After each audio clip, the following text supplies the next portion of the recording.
Okay. Guess we're starting. Yeah. Okay. If you're not ready, do like the settings in your ear and turn it so that you can hear really high decibels because we're about to start complaining really badly. These are my goals before the end of the summer. I want this shit to be done by the 8th of August. What does that mean? That means it's like, I want to say 83 days away. 76? Okay, anyways. First goal is I want to consume more media. What does that mean? I want to do it intentionally. I don't want to overdo it because like media needs to it needs to breathe. I will be working at a movie theater. I don't have the job technically, but I will be working in a movie theater. So boom, I want to watch a film a day. I want to do my little reviews if I can. Whenever I start in the morning, I like to listen to like a new playlist, but I feel like what I do is I stick to a genre, or I go like to my like songs and then I hit something and then I go to the album of that. And I feel like I'm missing out. Like I know that there's like Japanese country. I haven't tapped in. I'm not tapped in. I'm like just getting around to NBA YoungBoy. So I need to fix that. Oh, and then reading. Reading. So I do have a routine, but it is hard to stick to. I write for 30 minutes, then I read for 15 minutes, and I repeat that 4 times, so I get about an hour done of reading. Sit down. Sit down. Why do I feel the need to do that? Good question, because there's a method. There's a motive. Apparently, there's like this saying, like you get older and it feels like time is just going further, further, further away from you. Like you have less time, you have less like presence in time, and it's just kind of going quicker, quicker, quicker, quicker. And the reason for that is when you do things that are familiar, when that happens, your brain takes it and compresses it because it's not new information. So I feel like in consuming more media, I'm like giving myself like a delight. I'm giving myself more time.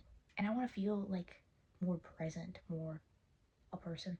Next goal is to focus on my health, but without a motive. Ulterior, specifically. I've kind of always been like a sick kid. Like I was fat as fuck. And I was skinny to the point where I was a bobblehead. And I got skinny and stuff because like eating issues, like ARFID, and then like, oh shit, is body really deep? Mind you, I shouldn't have been worried about that. But that started when I was like real little. I feel like I've always just been worried about my health, not because of me, for me. I feel like I've always been worried about it for how my peers see me and like dance and stuff. And I don't need that anymore. I quit. I want to establish like a routine, but not one that's crazy because I be on that. I be like when I was in dance, I would do a 4-hour like workout routine, and then I'd show up to the studios and I'd prepare myself even at the studios, and then we would start dance at 8 and end at 4. And I'd go home and I'd just like watch dance videos, and that's not good. So not only do I need like a normal like workout routine, but I also want to do like some meditation, and I journal a lot. So we're like a third over the way there. I also really want to push up, and I want to do like those weird like those girls that do handstands. I'm like jealous. Jumping jacks on the D. Like I'm jealous. Or like there's this one girl, I always see her do a handstand, but she's fucking sliding. And like she just like it ain't human. And I don't think that I want to be one in this environment. I want to feel like intentional, and I want to feel healthy. So yes. Next goal. Third one. Listen. I want to take my career seriously. What is my career? It's a lot of things. I'm gonna be a writer, journalist, filmmaker, stand-up. Like I want to be like a improvist. All of those things. Right now, what I've got is my Substack, my Instagram and TikTok, and then this YouTube that you're presently on. I want it really badly, and not like, oh, I want it to appease. I want it as in I wake up and the first thing I think is, let's get some pen and paper. Let's write something down. Let's film something freaky, you know? I get in a loop of like, oh, I'm so sad and I'm so unmotivated. But then it's like, girl, don't. 3-hour writing routine, which I enjoy, but sometimes I just don't make time for. And what do I do instead? I sleep and I mope. So we need to stop that.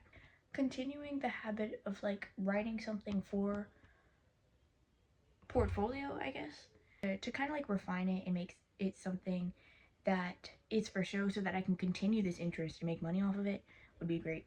Call me crazy, but I want to post on YouTube 100 days in a row. So this will be day 1. This is May 24th, 2026. I like that date because it's like there's a 4 and then there's a 5 and then there's a 6. A month since Gabe's birthday. Gabe's birthday, it was the NFL draft, and we were like, oh, botanical. What about them apples or flowers or something? We went to the bus, but then boom, it's packed to the brim, sardines and shit. So we couldn't get on the bus, and the second bus came, we got on it. But it was like I'm pretty sure it closed at like 9. We were at the bus stop like at 8. Everybody's complaining. They're like, we're not gonna make it. We're not gonna make it. Don't get on the ship then, bro. Moby Dick. Whatever. We go. Everybody's complaining. I kind of knew that we weren't gonna make it, but it was like enjoyment, company. I don't know. What else are you doing at? I mean, I don't know what day that would have been. I guess a Friday night, 8 p.m. Oh, see, actually, I don't know. But I had fun. What? Okay. Um. Okay. Forge goal. We brought her up. Job. And I gotta be serious about it. I'm trying to get a job at AMC. It tickles me to even think about. Not only because I'm broke, but I need routine. I think that like this depressive little hamster wheel that I'm running is just because I don't have routine. Because I'm used to being at school and then like having 1,001 expectations every day to follow. And I mean, I still have expectations, but it's kind of hard with the brain damage, you know. Last job I had was at Subway, and I went to that interview.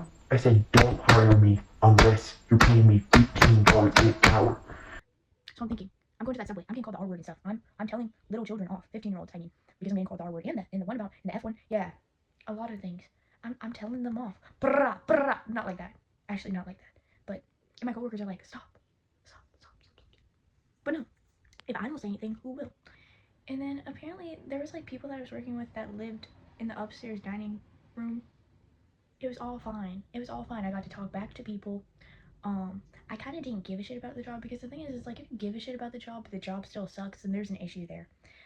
The job sucked, and I didn't give a shit. So I was always willing to just not fight anyone, but like really be me, you know. But it all came crashing down when week before NFL draft, where I'm expected to work overtime in Madness. I see my paycheck.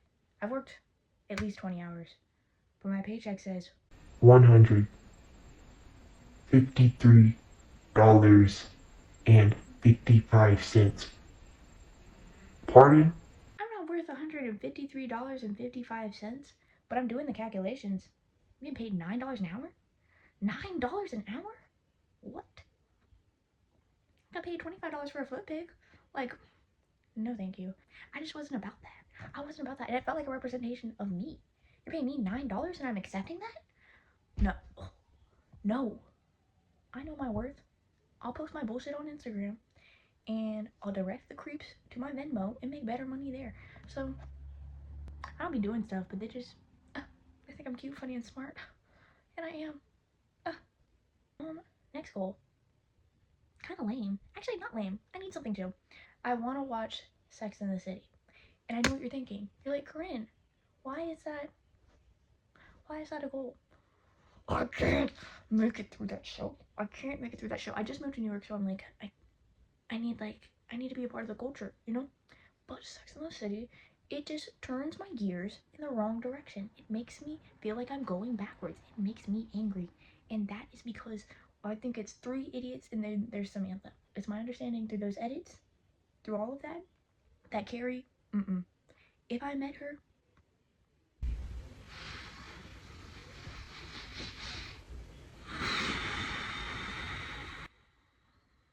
I can't.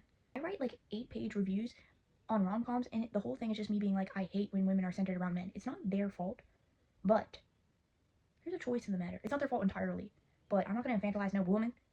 Don't center yourself around man. It's an issue. And then I see the man, and I'm like, what is this? But I'm like, this is what we're all giddy for? This is what got you bubbles in your tummy? I was trying to say stomach, but tummy came out. I don't know. And I'm like, girl, like I don't know. It's just really aggravating. And I do have anger issues, and maybe it'd be better just to like push that out onto people that aren't technically real. Those are my goals, though. I'll see you in like, what was it, 76 days? The number 76 always makes me think of Alexander Hamilton. Alexander Hamilton. My name is Alexander Hamilton. This is Alexander signing out.